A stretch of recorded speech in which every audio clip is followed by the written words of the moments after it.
lot to explore. There's a lot to explore out there. Ready? Yep.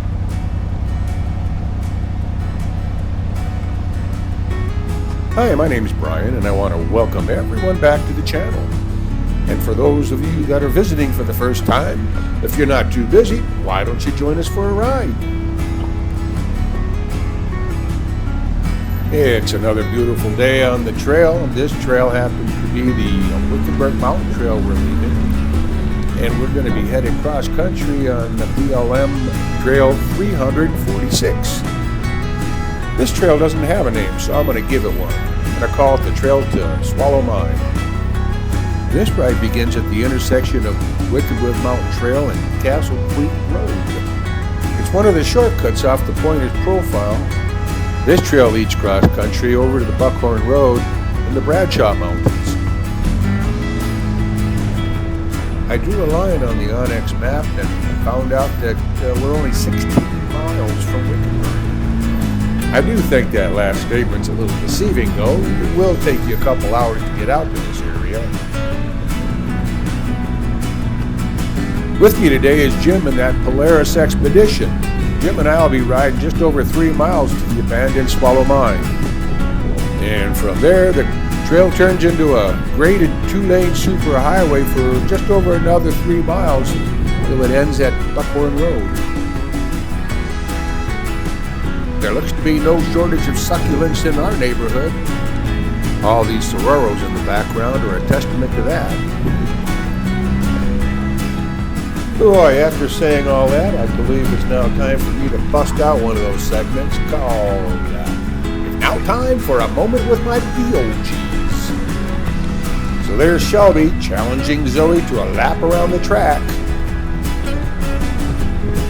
What you're seeing is the RC track Rich and I fixed up in the backyard for our RC cars. I haven't put down the yellow caution tape to signify the lanes yet. These girls don't care about that. They just need a place to run off their zoomies. And now that I've said that, I realize this is where Jim and I go to run off our zoomies.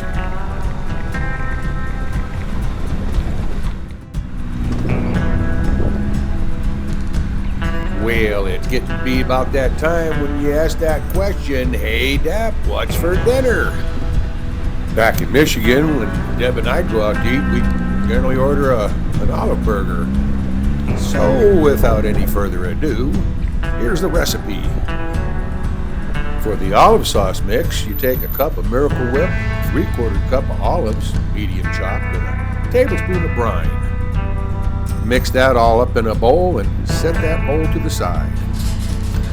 The next thing she does is put together 4 smash burgers, salt and pepper, 2 slices of Swiss cheese, and a cup of shredded iceberg lettuce. It's now time to assemble this burger. Add the olive burger mix to the bottom of the bun lightly to hold the lettuce in place. And slather it to the top bun according to taste. So now it's time to add 1 smash burger patty with the Swiss cheese melted on top. Add the second patty, then the top of the bun, and you're done.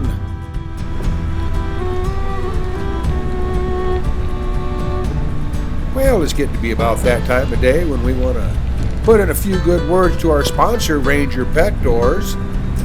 And there's probably no better way to do that than to read off one of Amazon's more recent 5-star reviews.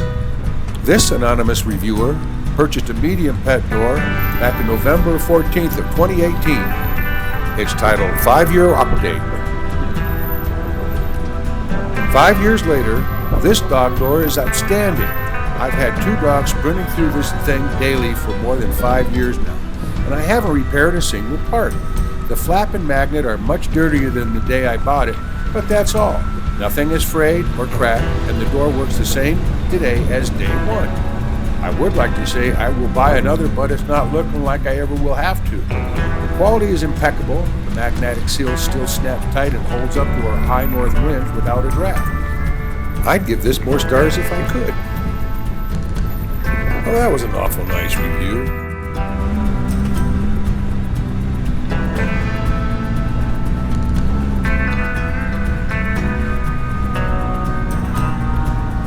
It's getting to be that time of the ride to announce the rock of the day.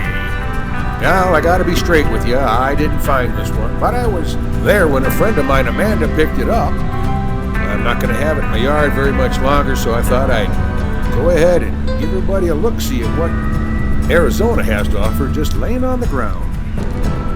This one definitely has some nice marbling. I should point out that the ocotillos you see on this hillside generally aren't this green unless it's just rained, and, well, it has just rained.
Well, it looks like we're coming up on the Swallow Mine, and it's beginning to look a lot like all the other abandoned mines we've passed, with vacant buildings and rusted out heavy equipment.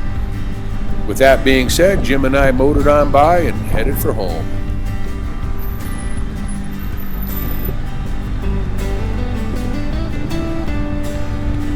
The next day after this ride, I got to looking at Onyx maps at this Swallow Mine area and thought maybe there was a little more to see than what met the eye, so I called Jim, but he was unable to make it and said he'd be out of town for a few weeks, so I got a hold of Rich, and him and I went back out a few days later.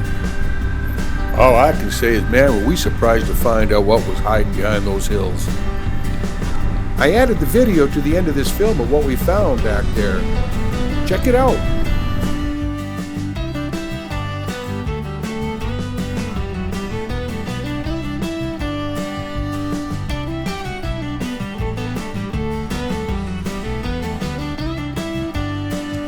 So here it is. This is what you find when you go exploring. Looks like a mining operation with all the accoutrements.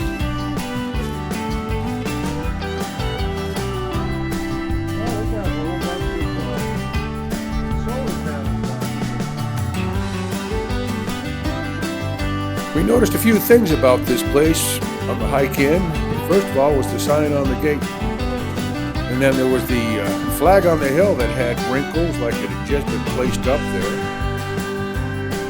A lot of tire marks on the ground that were fairly fresh, as if this place is a storage yard for other mining equipment. Among other things, we also noticed a calendar on the wall dated 1985. Food in the pantry, left undisturbed, 30 dishes in the sink, needed to get cleaned, and silverware in the drawers, as if they just got up and left and just never came back.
This thing's still filming, huh?